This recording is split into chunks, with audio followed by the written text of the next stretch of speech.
दोस्तों नमस्कार। Exam conquer channel पे आपका स्वागत है। मैं हूं केदारनाथ मिश्रा। दोस्तों कैसे हैं आप लोग? उम्मीद है बहुत अच्छे होंगे। दोस्तों आज की ये जो वीडियो है, आज यह वीडियो मैं ऐसे छात्रों को लिए लेकर आया हूं जो इतिहास को एक विषय के रूप में पढ़ते हैं। ठीक है, चाहे उनकी असिस्टेंट प्रोफेसर भर्ती परीक्षा हो, चाहे टीजीटी पीजीटी की परीक्षा हो, चाहे एलटी की परीक्षा हो, चाहे दिल्ली अधीनस्थ या कोई शिक्षक संबंधी कोई भी परीक्षा हो, और हाँ, जीएस के प्रश्नों की भी जो तैयारी करते हैं उनके लिए भी इतिहास विषय बहुत इंपॉर्टेंट होता है। बहरहाल मैं इतिहास विषय से संबंधित एक वीडियो लेकर आया हूं। देखिए, इसकी क्वेरी बहुत दिन से पड़ी थी, शिकायतें बहुत थी, तो मैंने सोचा कि इतिहास विषय को पढ़ा ही देते हैं। ठीक है, अब देखिए, इतिहास विषय के पढ़ने के लिए सबसे बड़ी बात यह है कि इतिहास में बहुत सारी पुस्तकें उपलब्ध है। ठीक है, यह चूज करना बहुत कठिन हो जाता है कि हमें क्या पढ़ना चाहिए, क्या नहीं पढ़ना चाहिए। अब इस समय जो मार्केट में है, सबसे चर्चा में जो किताब है वो कौन सी है? एक प्राचीन इतिहास की। देखिए, मैं प्राचीन इतिहास ही सबसे पहले पढ़ाने जाऊंगा, तो प्राचीन इतिहास की चर्चा करेंगे। प्राचीन इतिहास की एक पप्पू सिंह प्रजापत की एक किताब है, इस समय बहुत फेमस है। किसकी है? पप्पू सिंह प्रजापत की एक किताब है और ये बहुत फेमस है। जिनका विषय इतिहास है उन्हें पता होगा। इस समय यह किताब मार्केट में बहुत चल रही है। ठीक है, एक समय था जब सौरभ चौबे सर की एक किताब थी। सौरभ चौबे सर की एक किताब थी। ठीक है ना, तो इनकी एक किताब थी, तो यह भी जो है बहुत चली थी। और इस समय एक समय जो है इनकी भी बहुत मार्केट तगड़ी थी। ठीक है, अभी भी बहुत से लोग इनको प्रेफरेंस देते हैं। लेकिन दोस्तों, तमाम पुस्तकों को देखते हुए मैं एक ऐसी पुस्तक को चूज किया हूं मैंने कि यह पुस्तक सभी पुस्तकों का सार है, और जो मेरा अनुभव है इस पुस्तक के साथ, जो मेरा एक्सपीरियंस है वो बहुत अच्छा है। ठीक है, तो देखिए, आप जो इतिहास विषय के विद्यार्थी है उन्हें पता चल गया होगा। देखिए, यह भारतीय इतिहास की किरण कंपटीशन टाइम्स की एक गाइड है। क्या है? यह बुक नहीं है, यह एक गाइड है, किरण कंपटीशन टाइम्स। इसको शॉर्ट में हम केटीसी कहते हैं। क्या कहते हैं? केटीसी। यह बहुत पुरानी किताब है। ठीक है, प्रतियोगी छात्रों के बीच यह बहुत फेमस रही है। ठीक है, और यह जो किताब है, यह सभी जो अभी तक की जो सभी किताबें हैं उनका निचोड़ है, और ये बहुत पहले लिखी गई किताब है। ठीक है, ये अभी की लिखी गई किताब नहीं है, लेकिन अभी भी यह उतनी अभी भी जो है यह उतनी ही मूल्यवान है जितनी पहले जब नई निकली थी उस समय मूल्यवान थी। ठीक है, तो आगामी परीक्षाओं के लिए सब में, चाहे वो टीजीटी पीजीटी हो, चाहे वो, देखिए, चाहे वो टीजीटी पीजीटी हो, टीजीटी पीजीटी हो, चाहे जो है असिस्टेंट प्रोफेसर हो। ठीक है, असिस्टेंट प्रोफेसर हो। ठीक है, और चाहे जो है आप कोई भी ऐसी परीक्षा एलटी ग्रेड में भी जो जीएस जो इतिहास विषय रखते हैं उनके लिए भी यह पुस्तक जो है बहुत उपयोगी है। तो देखिए, जितनी भी इतिहास विषय पढ़ने वाले स्टूडेंट हैं उन सभी के लिए यह पुस्तक बहुत उपयोगी है, और उनको पता भी होगा। तो आज से हम लोग केटीसी पढ़ेंगे। ठीक है, और केटीसी की शुरुआत हम करेंगे प्राचीन इतिहास से। कहां से करेंगे? प्राचीन इतिहास से करेंगे। और जिनका प्राचीन इतिहास विषय असिस्टेंट प्रोफेसर भर्ती परीक्षा के लिए है, तो जान लीजिए कि आपने अभी तक जो पुस्तकें पढ़ी हैं उसको पढ़ते रहिए। उसका कोई मतलब कोई तोड़ नहीं है जो आप अभी तक पढ़ चुके हैं। ठीक है, केटीसी को आप दोहराने के रूप में इसे ले सकते हैं। ठीक है, और जिन्होंने अभी बहुत पुस्तकें नहीं पढ़ी है वह केटीसी को बेसिक पुस्तक की भी तरह पढ़ सकते हैं, कोई ऐसी बात नहीं है। लेकिन यह है कि जब आप पुस्तकें पढ़े रहते हैं तो आपको फैक्ट रटने में कठिनाई नहीं होती, लेकिन जब आपका बेस नहीं अच्छा होता है तो फैक्ट रटने में थोड़ी दिक्कत होती है। क्योंकि इसमें मैं सिर्फ केटीसी के हिसाब से पढ़ाऊंगा, और जहां जहां परीक्षा में प्रश्न पूछे गए हैं उनको हाईलाइट करते चलूंगा, और आगे चलकर मैं इसी के आधार पर एक प्रश्नों की श्रृंखला भी दूंगा जो आपकी परीक्षा के लिए बहुत उपयोगी होगा। ठीक है, तो असिस्टेंट प्रोफेसर भर्ती परीक्षा के लिए, या टीजीटी पीजीटी के लिए, या एलटी परीक्षा के लिए इतिहास विषय जो पढ़ना चाहते हैं वो हमारे साथ जुड़े रहें, और जो जीएस के लिए भी यह विषय पढ़ना चाहते हैं वह भी इसके साथ जुड़े रहें और पढ़ते रहें। ठीक है, तो चलिए, किरण कंपटीशन टाइम्स की इस बुक को हम लोग पढ़ना शुरू करते हैं। ठीक है, सबसे पहले हम प्राचीन इतिहास पढ़ेंगे, फिर मिडिवल पढ़ेंगे, और फिर मॉडर्न पढ़ेंगे। यानी तीनों हिस्ट्री हम किरण कंपटीशन टाइम्स से पढ़ेंगे। पूरी किरण कंपटीशन टाइम्स को हम लोग पढ़ जाएंगे। ठीक है, चलिए शुरुआत करते हैं। देखिए, इस पुस्तक में भारतीय इतिहास, प्राचीन भारत की शुरुआत करते हैं। ठीक है, सबसे पहले तो देखिए परिचय।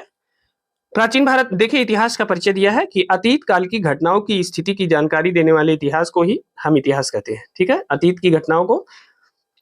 की घटनाओं की स्थिति की जो जानकारी देने वाला शास्त्र है उसे क्या कहते हैं? इतिहास कहते हैं। देखिए, इतिहास को बताने के लिए हमने एक डेडिकेटेड वीडियो बनाई है, इसलिए हम उसको दोबारा दोहराएंगे नहीं। इतिहास के लिए हमने एक आधे घंटे की वीडियो बनाई हुई है। ठीक है, वो यूट्यूब पे पड़ी है। इतिहास क्या है और एडी और बीसी क्या है? ठीक है, एडी एडी बीसी एसी और बीसी क्या है? ठीक है ना, इन सब के बारे में हमने एक डेडिकेटेड वीडियो बनाया है और इसके बारे में पूरा बता दिया है। ठीक है, तो अभी चलते हैं, शुरू करते हैं। देखिए, अतीत काल की घटनाओं की स्थिति की जानकारी देने वाले शास्त्र को क्या कहते हैं? इतिहास कहते हैं। ये आप भी जानते हैं। अब आइए आगे चलते हैं कि प्राचीन भारतीय इतिहास की विशद सामग्री को सार्वजनीन एवं समझने योग्य बनाने के लिए इतिहासकारों ने इसे 3 भागों में बांटा है। ठीक है, कौन कौन से 3 भाग में इतिहासकारों ने बांटा है? एक है प्रागैतिहासिक काल, दूसरा है आद्य ऐतिहासिक काल, और तीसरा है ऐतिहासिक काल। यह क्यों बांटा गया है? क्योंकि इतिहास की जो इतनी बड़ी सामग्री है, इतना बड़ा इतिहास है, उसे समेटने के लिए और उसे पढ़ने की सुविधा के लिए 3 भागों में बांटा गया है, प्रागैतिहासिक काल, आधैतिहासिक काल और ऐतिहासिक काल। ठीक है, अब चलते हैं सीधे प्रागैतिहासिक काल में। क्या है प्रागैतिहासिक काल, इसकी बात करते हैं। देखिए, प्राक धन इतिहास क्या है? प्राक धन इतिहास अर्थात इस काल का इतिहास पूर्णतः पुरातात्विक साधनों पर निर्भर है। ठीक है ना। प्रागैतिहासिक इतिहास का मतलब है इस काल का कोई लिखित साधन उपलब्ध नहीं है। इस लाइन को देखिए, याद रखिए, ये आपकी परीक्षा के लिए इंपॉर्टेंट है। ठीक है, प्रागैतिहासिक काल का मतलब क्या है? इस काल का कोई लिखित साधन उपलब्ध नहीं है। इतिहास का ऐसा काल जिसका कोई लिखित साधन उपलब्ध नहीं है, उसे क्या कहते हैं? प्रागैतिहासिक काल। ठीक है ना, क्योंकि मानव जीवन, जो प्रागैतिहासिक काल का जीवन था मानव का, वह मानव जीवन अपेक्षाकृत असभ्य था और बर्बर था। ठीक है, तो इस बात को याद रखिएगा कि ऐसा काल इतिहास का जिसमें कोई लिखित साधन उपलब्ध नहीं है, उसे प्रागैतिहासिक काल कहते हैं। ठीक है, अब चलते हैं, अगला पॉइंट देखते हैं।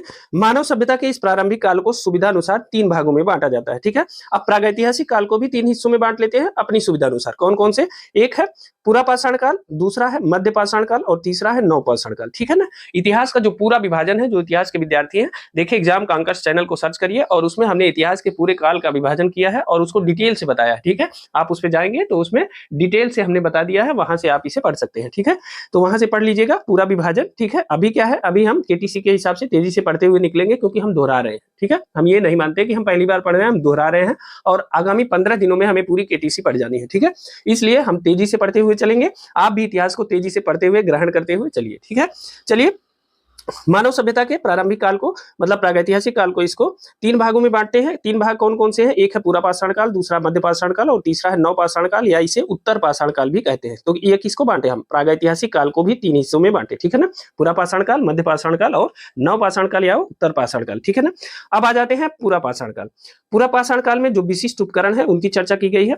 हैंड एक्स है, क्लीवर है और स्क्रैपर है। ठीक है, पुरापाषाण काल के जो विशिष्ट उपकरण है कौन से हैं? हैंड एक्स है, क्लीवर है और स्क्रैपर है आदि। ठीक है, और विशिष्ट उपकरणों पर आधारित पुरापाषाणकालीन संस्कृति के अवशेष सोहन नदी घाटी, बेलन नदी घाटी तथा नर्मदा नदी घाटी एवं भोपाल के पास भीमबेटका नामक चित्रित शैलाश्रयों से प्राप्त हुआ। अब देखिए, पुरापाषाण काल के अवशेष कहां से मिले हैं? आपको यह प्रश्न पूछा जाता है कि पुरापाषाण काल के अवशेष कहां से मिले हैं। तो पुरापाषाण काल के अवशेष कहां से मिले हैं? सोहन नदी घाटी। ठीक है, इस बात को याद रखिएगा। फिर बेलन नदी घाटी में मिलते हैं, यह भी याद रखिएगा। फिर नर्मदा नदी घाटी में भी पुरापाषाण काल के अवशेष मिलते हैं, यह भी याद रखिएगा। और भोपाल के पास आप जानते हैं कि भीमबेटका जो नामक स्थान है, इसमें चित्रित गुफाएं प्राप्त हुई हैं और यह जो है प्रागैतिहास का सबसे बड़ा उदाहरण है। क्या? भीमबेटका। भीमबेटका के बारे में अक्सर परीक्षाओं में पूछा जाता है, निम्नलिखित में से कौन सा स्थल प्रागैतिहासिक स्थल है या भीमबेटका क्यों प्रसिद्ध है? इस टाइप से बहुत सारे प्रश्न अभी तक भीमबेटका पे बनाए गए हैं। तो भीमबेटका एक प्रागैतिहासिक स्थल है और यह जो है पुरापाषाण काल के अंतर्गत आता है और यहाँ जो चित्रित शैलाश्रय, मतलब पत्थरों पर चित्रकारी जो है की गई है, कहाँ? भीमबेटका में। ठीक है ना, तो याद रखिएगा, बहुत इंपॉर्टेंट है। तो पुरापाषाणकालीन जो अवशेष है वो कहाँ मिले हैं? पुरापाषाणकालीन संस्कृतियों के अवशेष तो सोहन नदी घाटी में मिले हैं, बेलन नदी घाटी में मिले हैं और नर्मदा नदी घाटी में मिले हैं, साथ ही भोपाल के पास भीमबेटका में। ठीक है, जीएस वाले भी याद रखें कि भीमबेटका के बारे में अक्सर प्रश्न पूछा जाता है। ठीक है ना, अगला देखते हैं मध्यपाषाण काल। मध्यपाषाण काल की चर्चा करते हैं। मध्यपाषाण काल का क्या है? मध्यपाषाण काल में प्रयुक्त होने वाले उपकरण बहुत छोटे होते थे। क्या होते थे? मध्यपाषाण काल के जो उपकरण थे वह बहुत छोटे होते थे और यह प्रश्न पूछा जाता है कि कहाँ के उपकरण जो है छोटे होते थे और सही ढंग से बने हुए थे। तो जो माइक्रो उपकरण है वो किसके हैं? मध्यपाषाण काल के हैं। ठीक है, यह बहुत छोटे होते थे, इसलिए इन्हें माइक्रोलिथ भी कहते थे। ठीक है, माइक्रोलिथ किस काल के उपकरणों को कहते थे? मध्यपाषाण काल के उपकरणों को माइक्रोलिथ कहते हैं। ठीक है ना, याद रखिएगा। अब देखते हैं मध्य प्रदेश में आदमगढ़। याद रखिएगा, ये बहुत पूछा जाता है आदमगढ़, ये जीएस का भी प्रश्न है, बहुत पूछा जाता है। मध्य प्रदेश में स्थित है आदमगढ़ और राजस्थान के बागोर। ठीक है, राजस्थान के बागोर और मध्य प्रदेश के आदमगढ़ का प्राचीनतम साक्ष्य बागोर, मध्य प्रदेश का आदमगढ़ और राजस्थान का बागोर पशुपालन का, किसका? पशुपालन का प्राचीनतम साक्ष्य इस काल में प्रस्तुत करते हैं। अब देखिए, आपसे यह प्रश्न पूछा जाता है कि पशुपालन के प्राचीनतम साक्ष्य कहां से मिले हैं। देखिए, जीएस के प्रश्नों में भी यह प्रश्न पूछे गए हैं कि जो जीएस का प्रश्न है उसमें भी पशुपालन के प्राचीनतम साक्ष्य के बारे में पूछा गया है और उसमें दोनों उदाहरण है, एक आदमगढ़ है और एक बागोर है। आदमगढ़ कहाँ स्थित है? मध्य प्रदेश में स्थित है। और बागोर कहाँ स्थित है? बागोर राजस्थान में स्थित है। और अभी तक सबसे प्राचीन पशुपालन के साक्ष्य कहां से मिले हैं? आदमगढ़ और बागोर से मिले हैं। ठीक है ना, अब देखिए, आपसे यहीं से एक प्रश्न और पूछ लिया जाता है कि पशुपालन के साक्ष्य सबसे प्रथम किस काल में मिले हैं? तो मध्यपाषाण काल में सबसे पहले पशुपालन के साक्ष्य मिले हैं। इस बात को भी याद रखिएगा, मध्यपाषाण काल में सबसे पहले पशुपालन के साक्ष्य मिलते हैं। ठीक है, इस बात को याद रखिएगा। अब चलिए अगला देखते हैं। देखिए, इस काल, देखिए आप अगर चाहेंगे तो नोट करते हुए चलेंगे, नोट करते हुए चलेंगे तो आपके लिए ये वीडियो बहुत प्रोडक्टिव हो जाएगी। ठीक है, इस बात को ध्यान रखिएगा, आप नोट करते हुए चलेंगे तो ये वीडियो बहुत प्रोडक्टिव होगी और आपको सारी चीजें याद हो जाएंगी। देखिए, जब आप स्वयं पढ़ते हैं तो हो सकता है बहुत सी चीजों पे आपका ध्यान न गया हो, क्योंकि आप इतिहास विषय के विद्यार्थी हैं, आपको पता है कि बहुत सारे फैक्ट है, बहुत सी चीजें इसमें रटना है। तो जब आप हमारे साथ पढ़ेंगे तो उन सारी चीजों को मार्क करते हुए चलेंगे जो इसमें नजर आपकी नहीं पड़ी, क्योंकि एक से भले दो होते हैं और हम तो दो से अधिक है। तो चलते हुए पढ़ते हुए चलते रहेंगे, ठीक है, और सारी चीजों को डिनोट करते हुए चलेंगे। हाँ, जो चीजें मुझसे छूट जाएंगी वो हमें कमेंट करके आप जरूर बता सकते हैं कि इस चीज पे हमारी नजर नहीं गई, ठीक है। ध्यान रखिएगा, प्रश्न हम बाद में कराएंगे और इसी से रिलेटेड प्रश्न कराएंगे, ठीक ठाक संख्या में प्रश्न कराएंगे और जो आपकी आने वाली परीक्षा के लिए बहुत उपयोगी, बहुत लाभदायी होगा, ठीक है। चलिए अगला देखते हैं।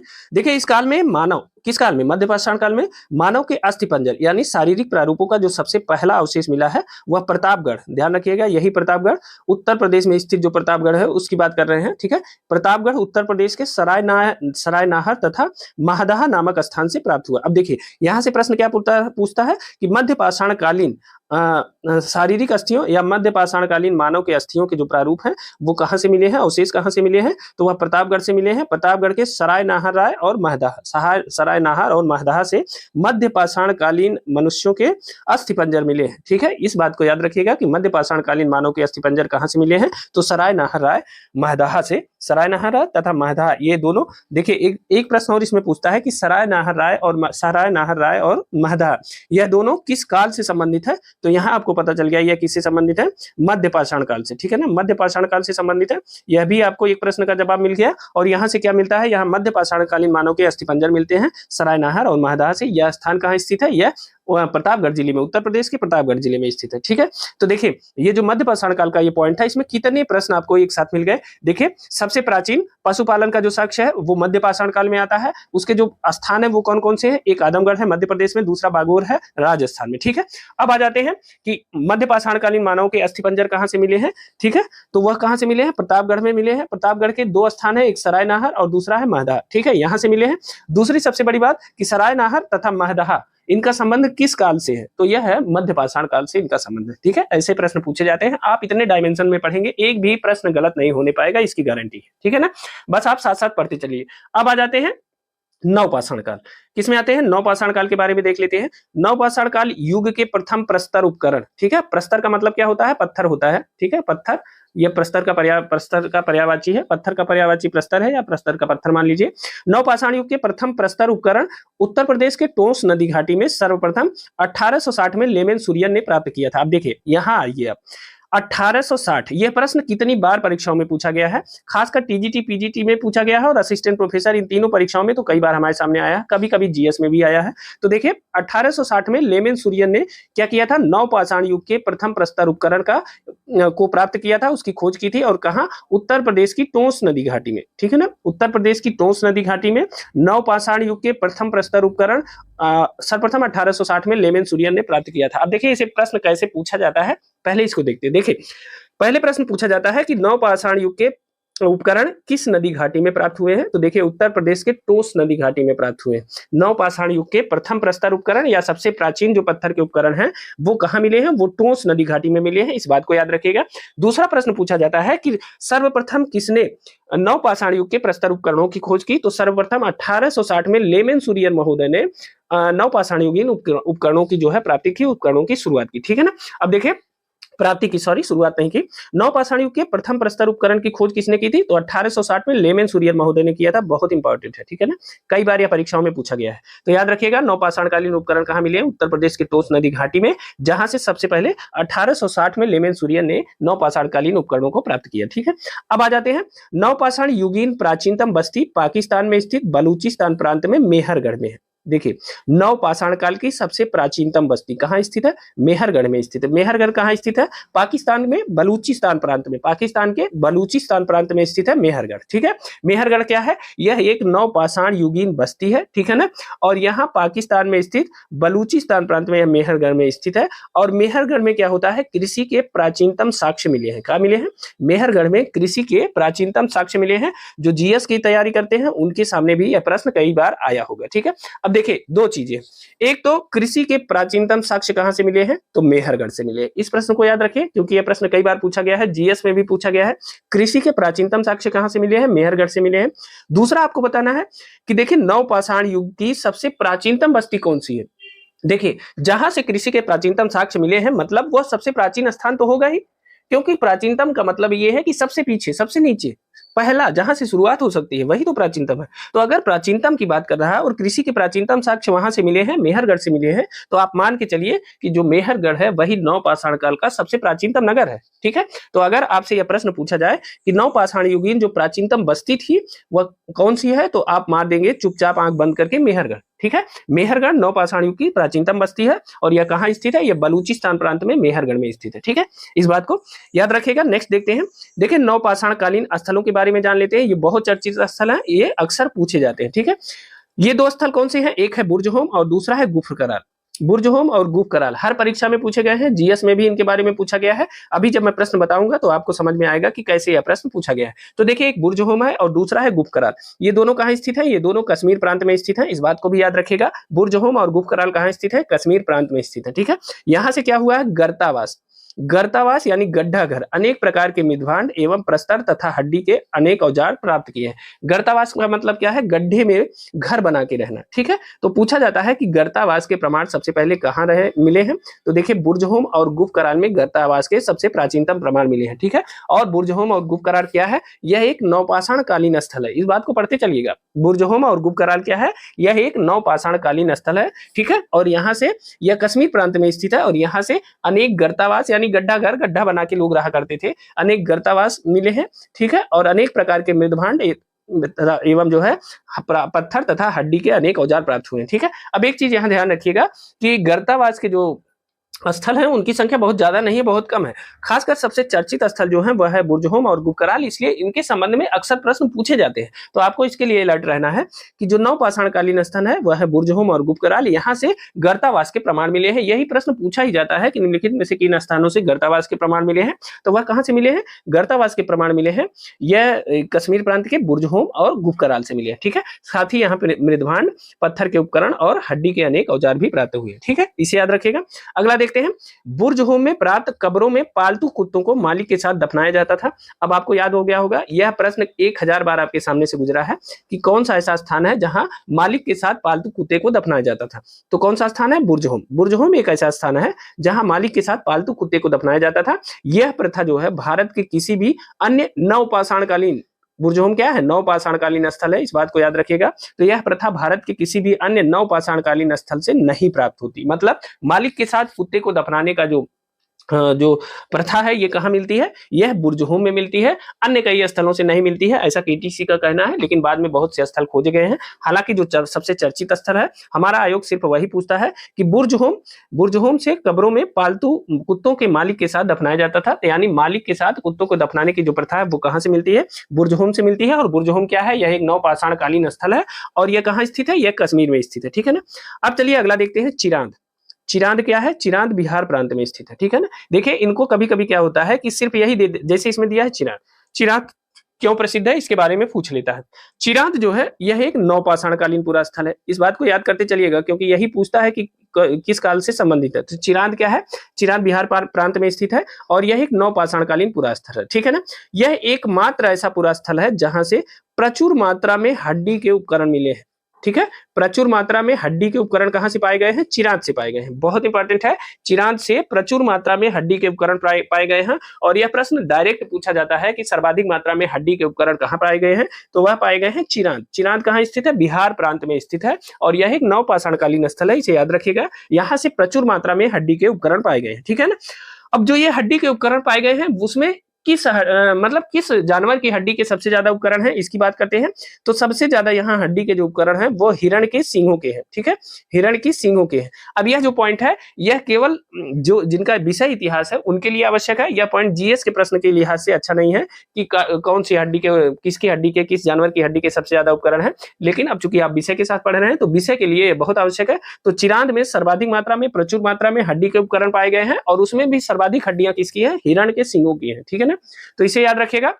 इसके बाद ये उपकरण ताम्र पाषाणिक अवस्था के प्रतीत होते हैं। अब इसका मतलब चिरांद क्या था, ताम्र पाषाण काल से भी संबंधित था। देखिए अगर इनका विभाजन आपको देखना हो, काल विभाजन, तो उसके लिए मैंने एक डेडिकेटेड वीडियो बनाई हुई है इतिहास विषय के लिए, तो काल विभाजन आप वहां से देख लीजिएगा। अब देखिए ये उपकरण ताम्र पाषाणिक अवस्था के प्रतीत होते हैं, तो आपको यह ध्यान रखना है कि चिरांद से जो पाए गए उपकरण है वो हड्डी के हैं, सबसे ज्यादा मात्रा में पाए गए हैं, और उसमें भी सबसे ज्यादा हिरण की हड्डी के हैं। और यह क्या है, यहाँ ताम्र पाषाणिक अवस्था के भी संकेत देते हैं। इसका मतलब क्या है, इसका मतलब है कि चिरांद में कहीं ना कहीं ताम्र पाषाण भी आया था, उसका काल भी चिरांद में आया था, ठीक है ना। अब आगे चलते हैं, अगला है इलाहाबाद में स्थित कोल्डी हवा। क्या है, इलाहाबाद में स्थित है, इसका नाम है कोल्डी हवा। यह एकमात्र ऐसा नवपाषाणिक पुरास्थल है जहां से चावल का प्राचीनतम साक्ष्य मिला है। इलाहाबाद में क्या स्थित है, कोल्डी हवा है, और यहाँ जो है यह एकमात्र ऐसा नवपाषाणिक पुरास्थल है जहां से चावल का प्राचीनतम साक्ष्य मिला है। और वह साक्ष्य कहां तक जाता है, लगभग 6000 बीसी तक, ठीक है, 6000 बीसी तक। देखिए एडी, बीसी, एसी और बीसी, इसके बारे में हमने एक डिटेल वीडियो बनाई है, आप उसको हमारे चैनल एग्जाम कांकर्स पे जाके देख सकते हैं। इसके बारे में, इसकी डिटेल क्या है, इसके बारे में मैंने बहुत डिटेल से बताया, ठीक है ना। अब चलिए देखते हैं।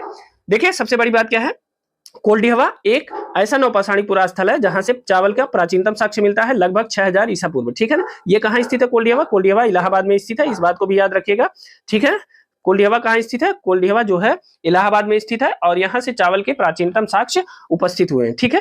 अब देखिए एक चीज और है, एक स्थान और है जो चावल के प्राचीनतम साक्ष्य में इस समय नंबर 1 पे है, मतलब कोल्डी हवा से भी प्राचीनता वहां अधिक मिलती है। वो क्या स्थित है, वह है लहुरा देव। देखिए इसको मैं बता देता हूं, लहुरा देव एक स्थल है, और वह स्थल है संत कबीर नगर जिले में स्थित, ठीक है ना।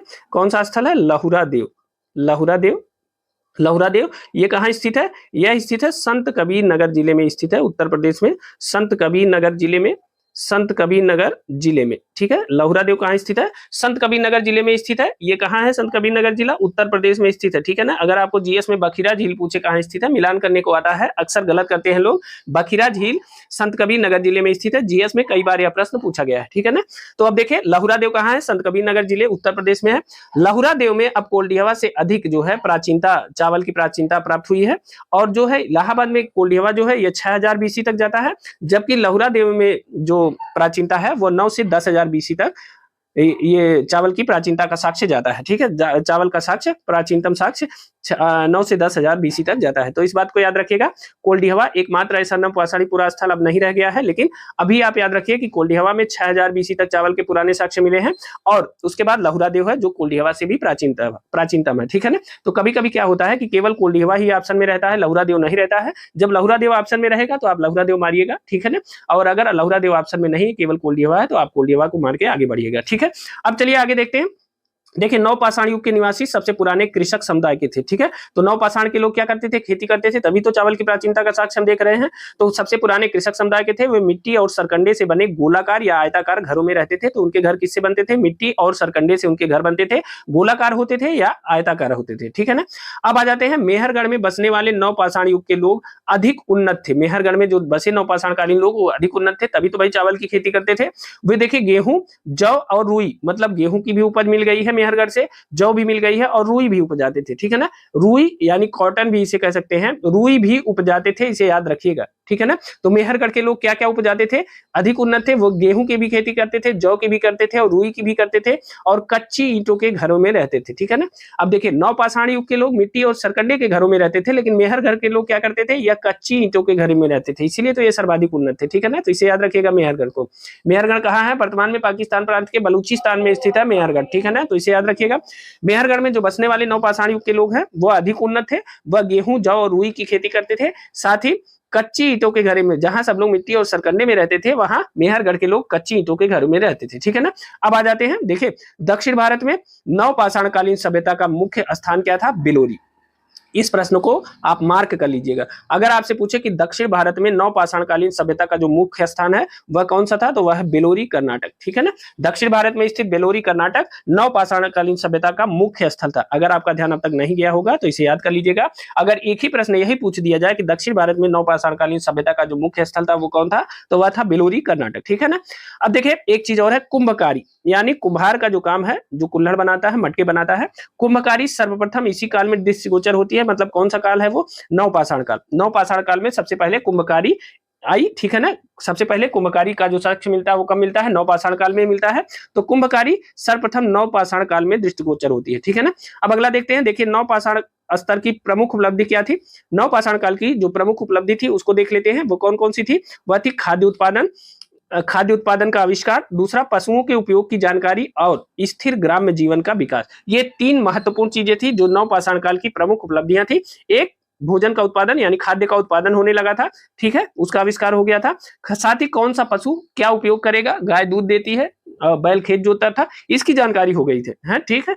तो खाद्य उत्पादन का आविष्कार हो गया, दूसरा पशुओं के उपयोग की जानकारी हो गई, और तीसरा हो गया स्थिर ग्राम्य जीवन का विकास, ठीक है। तीसरा क्या हो गया, इनका जो ग्राम्य जीवन था वो स्थिर हो गया। देखिए पहले क्या था, पहले ये अस्थिर रूप से समूहों में रहा करते थे, जिन्हें कुछ इतिहासकारों ने क्या कहा था, बैंड पार्टी सोसाइटी, ठीक है ना, बैंड बाजा पार्टी सोसाइटी थी, ठीक है। उसमें क्या होता था, जैसे बैंड बाजा पार्टी सोसाइटी में आगे आगे जो है आप एक ट्रक पे लाद के पूरा साउंड सिस्टम ले चलते हैं, और पीछे पीछे एक एक माइक वाले चलते हैं, उसके पीछे जनरेटर चलता है, मतलब उनके पास बैंड बाजा पार्टी में क्या होता है, उसके बाद कुछ बचता नहीं है, जितना उनके पास संसाधन होता है, संयंत्र होता है, वो सब एक साथ लेके चलते हैं, और चाहे जहां वो खड़े कर देंगे तो उनकी बैंड पार्टी पूरी है, और वहां से वो अपना गायन वादन कर सकते हैं, ठीक है। तो वही स्थिति है कि बैंड बाजा पार्टी सोसाइटी जो थी पहले, कई इतिहासकारों ने इसे बैंड बाजा पार्टी सोसाइटी कहा। उसमें क्या कहा, एक साथ सारा सामान लेके सब लोग उठ जाते हैं और चले जाते हैं, कहीं और रहते हैं। अभी भी हमारे यहाँ कुछ जनजातियों में ऐसी व्यवस्था पाई जाती है कि एक साथ सामूहिक रूप से सब उठते हैं और सारा सामान लेकर के दूसरी जगह बस जाते हैं, ठीक है। तो वही, लेकिन नवपाषाण काल में क्या है, स्थिर रूप से रहना शुरू कर दिए कि एक जगह पे रहने लगे और वहां से अपना इधर उधर जो भी भोजन पानी की व्यवस्था थी वो कर लिया करते थे, ठीक है। तो नवपाषाण काल में क्या हुआ कि नवपाषाण काल में हुआ खाद्य उत्पादन का आविष्कार हो गया और पशुओं के उपयोग की जानकारी हो गई, साथ ही स्थिर ग्राम्य जीवन का विकास हो गया। ये नवपाषाण काल की उपलब्धि रही, ठीक है। तो देखिए प्रागैतिहासिक काल को हम लोगों ने बहुत कायदे से पढ़ा है। अब प्रागैतिहासिक काल के जो प्रमुख स्थल हैं, देखिए स्मरणीय तथ्य उनको देख लेते हैं, और आद्य ऐतिहासिक काल या ऐतिहासिक काल की चर्चा इसके आगे करेंगे। अब देखिए जो स्मरणीय तथ्य इसमें मिले हैं वो कौन से हैं, देखिए भीमबेटका। भीमबेटका क्या है, भीमबेटका भोपाल के समीप स्थित इस पुरापाषाण कालीन स्थल से अनेक चित्रित गुफाएं शैलाश्रय मिले हैं। देखिए भीमबेटका क्या है, एक पुरापाषाण कालीन स्थल है, ये कहाँ स्थित है, भोपाल के समीप स्थित है, और यहाँ से क्या मिला है, चित्रित गुफाएं मिली हैं। इस बात को याद रखिएगा, प्रश्न इसी नाम से पूछा जाता है। और शैलाश्रय चट्टानों के बने शरण स्थल भी मिले हैं, गुफाएं मिली हैं, रहने के स्थान मिले हैं, ठीक है, उसी में ये चित्र बनाए गए हैं, ठीक है। इसमें अनेक प्रागैतिहासिक कलाकृतियां प्राप्त हुई हैं। तो प्रागैतिहासिक कला के लिए जो सबसे प्रसिद्ध स्थल है वह है भीमबेटका, और कई हजार बार परीक्षाओं में यह प्रश्न पूछा जा चुका है, ठीक है। तो जीएस के लिए भी यह बहुत इंपॉर्टेंट है, इसे याद रखिएगा। आदमगढ़ एवं बागोर की बात करते हैं, यह मध्य प्रदेश के आदमगढ़ एवं राजस्थान के बागोर नामक यह क्या है, मध्य पाषाणिक पूरा स्थल है, इस बात को याद रखिएगा, ठीक है। भीमबेटका क्या था, पूरा पाषाणकालीन स्थल था। आदमगढ़ बागोर क्या था, बागोर क्या है, यह है मध्य पाषाणिक पूरा स्थल है, और यहाँ पशुपालन के प्राचीनतम साक्ष्य मिले हैं, जिनका समय कब तक जाता है, 5000 ईसा पूर्व तक हो सकता है, ठीक है ना। पशुपालन का जो प्राचीनतम साक्ष्य है वो कहाँ मिला है, आदमगढ़ और बागोर से। यह देखिए यह प्रश्न कई परीक्षाओं में पूछा जाता है, अभी भी पूछा जाता है कई परीक्षाओं में। जीएस के प्रश्नों में भी यह आता है कि प्राचीनतम काल सब पशुपालन के प्राचीनतम साक्ष्य किस काल से मिले, तो मध्य पाषाण काल से मिले हैं, और कहां से मिले हैं, तो आदमगढ़ और राजस्थान से मिले, ठीक है। तो इसे याद रखिएगा। अगला देखते हैं बुर्जहोम एवं गुप्तकाल। यह जो है कश्मीरी नवपाषाणी पुरा स्थल से कहा क्या मिले हैं, गर्तावास मिला है, यानी गड्ढा घर मिला है, कृषि तथा पशुपालन के साक्ष्य मिले हैं। तो कश्मीरी नवपाषाणी पुरा स्थल है, यहाँ से क्या है, गर्तावास के प्रमाण मिले हैं बुर्जहोम से, ठीक है, गड्ढा घर के, और यहाँ से कृषि और पशुपालन के भी साक्ष्य मिले हैं बुर्जहोम और गुप्तकाल से। और अगर आपसे यह प्रश्न पूछा जाए कि मालिक के साथ कुत्ते को दफनाने का जो साक्ष्य मिला है वो कहाँ से मिला है, वह बुर्जहोम से मिला है, ठीक है ना।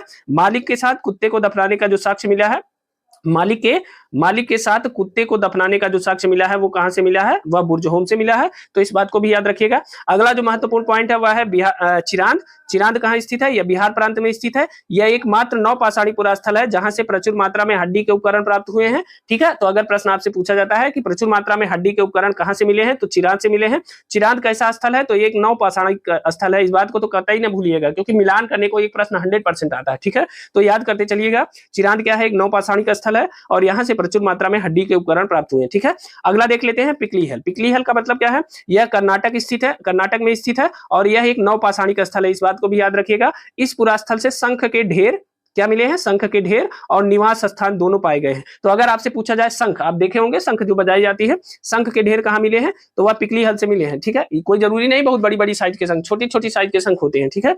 तो वो शंख का आकार लिए नहीं होता है, पानी में तैरता रहता है। तो जो शंख के ढेर मिले हैं और वहां से निवास स्थान दोनों मिले हैं। पिकलीहल कहाँ स्थित है? कर्नाटक में स्थित है। यह क्या है? एक नवपाषाणिक स्थल है। ठीक है, ये इस बात को याद रखिएगा। पिकलीहल से शंख के ढेर मिले हैं और निवास स्थान दोनों मिले हैं। ठीक है ना। अगला देख लेते हैं मेहरगढ़। मेहरगढ़ बलूचिस्तान स्थित इस नवपाषाणिक स्थल है। देखिए मेहरगढ़ कहाँ स्थित है? बलूचिस्तान में स्थित है। बलूचिस्तान पाकिस्तान में स्थित है। ठीक है, और यह क्या है? एक नवपाषाणिक स्थल है। ठीक है, यहाँ से कृषि के प्राचीनतम साक्ष्य एवं नवपाषाणिक प्राचीनतम बस्ती एवं कच्चे घरों के साक्ष्य मिले हैं। ठीक है, तो मेहरगढ़ के लोग, अभी हम ऊपर बताए थे कि मेहरगढ़ को लोग सबसे ज्यादा उन्नत थे। क्यों थे? क्योंकि वह गेहूं उगाते थे और जौ उगाते थे और रुई उगाते थे। ठीक है, साथ ही कच्चे ईंटों के घरों में रहते थे, वो भी तब जब और लोग मिट्टी और सरकंडे के घरों में रहते थे। ठीक है, तो मेहरगढ़ से क्या मिला है? यह मेहरगढ़ कहाँ है? पाकिस्तान के बलूचिस्तान में है। यहाँ से नवपाषाणिक पुरास्थल के कृषि के प्राचीनतम साक्ष्य मिले हैं और नवपाषाणिक प्राचीनतम बस्ती मिली है यहाँ से, और कच्चे घरों के साक्ष्य मेहरगढ़ से मिले। ठीक है ना। अब देखिए एक और महत्वपूर्ण पॉइंट दिया है कि पूरा पाषाण काल के मनुष्य मुख्यतः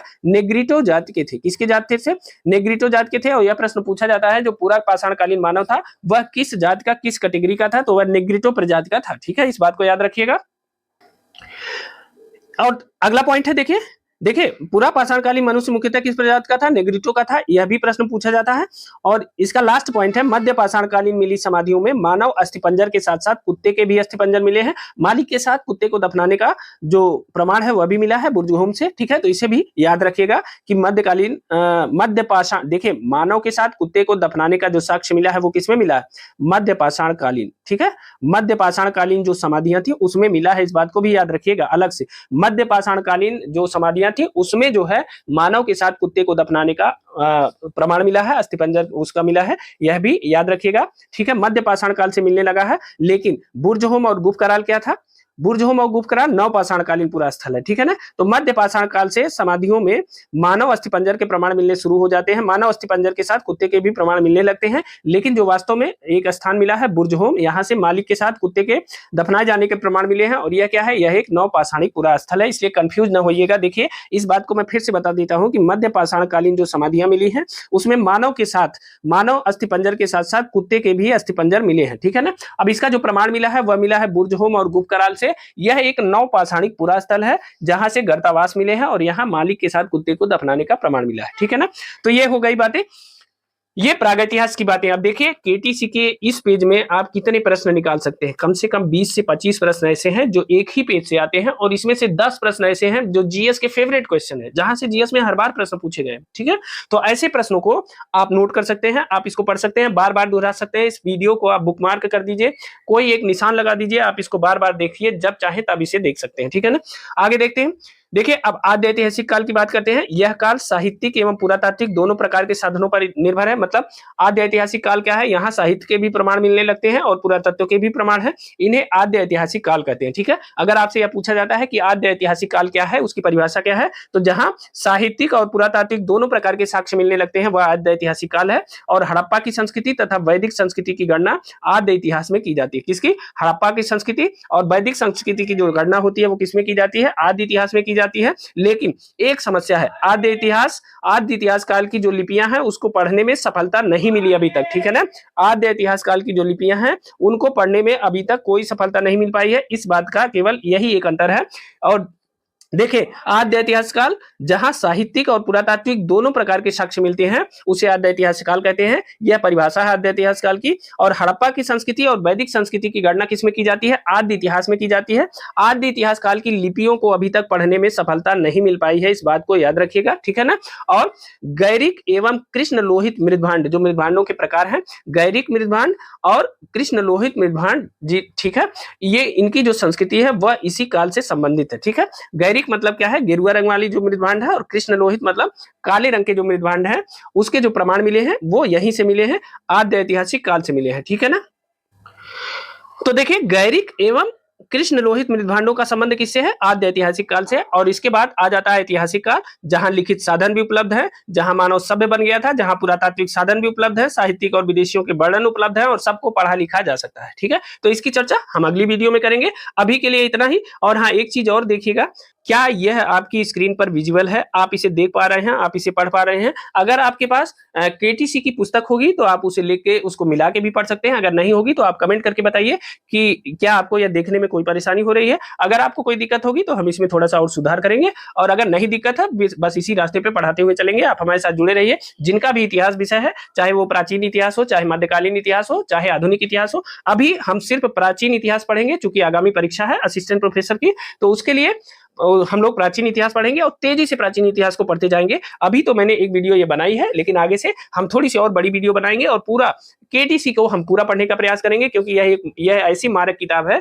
कि जहां से कभी प्रश्न बाहर नहीं जाते, क्योंकि आपने इसके पहले भी बहुत पुस्तकें पढ़ी हैं। इसके साथ अगर हम लोग प्रश्नों को सॉल्व कर लेंगे ना, तो वह रामबाण हो जाएगा। और रामबाण का मतलब कि जहां बाण लगा फिर वहां जानते ही हैं कि वह कभी वापस नहीं होता। तो ऐसी चीजें हैं, तो हम लोग इतिहास पढ़ेंगे और अच्छे से इतिहास पढ़ेंगे, ठीक है ना। तो आप हमारे साथ जुड़े रहिए। मिलते हैं अगली वीडियो में कुछ नए फैक्ट के साथ, इतिहास के अन्य महत्वपूर्ण तथ्यों के साथ। आप जुड़े रहिए और इसी तरह इतिहास को पढ़िए, मेहनत से पढ़िए, चीजों को नोट करते हुए चलिए और ध्यान से पढ़ते हुए चलिए, ठीक है। इतिहास बहुत ध्यान से पढ़ने की विषय है। और हाँ, एक चीज और है, चूंकि जो केटीसी है यानी किरण कंपटीशन टाइम्स की जो बुक है, इसमें क्या है कि हर लाइन एक फैक्ट है, हर लाइन एक फैक्ट है, इसलिए कंसंट्रेशन बहुत आवश्यक है। तो जितनी देर आप पढ़ पाए सिर्फ उतनी ही देर पढ़ें, ठीक है। कोई जरूरी नहीं है जबरदस्ती पढ़े। आपको नहीं अच्छा लगता है, थोड़ा रुक जाएं, थोड़ा आराम कर ले, फिर पढ़ें, ठीक है। तो अभी के लिए दोस्तों इतना ही, मिलते हैं अगली वीडियो में। और हाँ, जो जीएस के प्रश्न है वो भी आएंगे अभी दोपहर के बाद, उनकी भी एक पूरी सीरीज आने वाली है, उस पर भी चर्चा करेंगे। और जीएस का इस समय तो हम लोग टीचिंग एप्टीट्यूड पढ़ेंगे। आज हमारी टीचिंग एप्टीट्यूड की क्लास होगी, ठीक है। तो अभी के लिए इतना ही, मिलते हैं अगली वीडियो में कुछ नए तथ्यों के साथ। तब तक स्वस्थ रहिए, मस्त रहिए, मेहनत से पढ़िए। इस वीडियो को अपने दोस्तों के साथ शेयर करिए, वीडियो को लाइक करिए और चैनल को सब्सक्राइब कर लीजिए। तो बहुत बहुत धन्यवाद।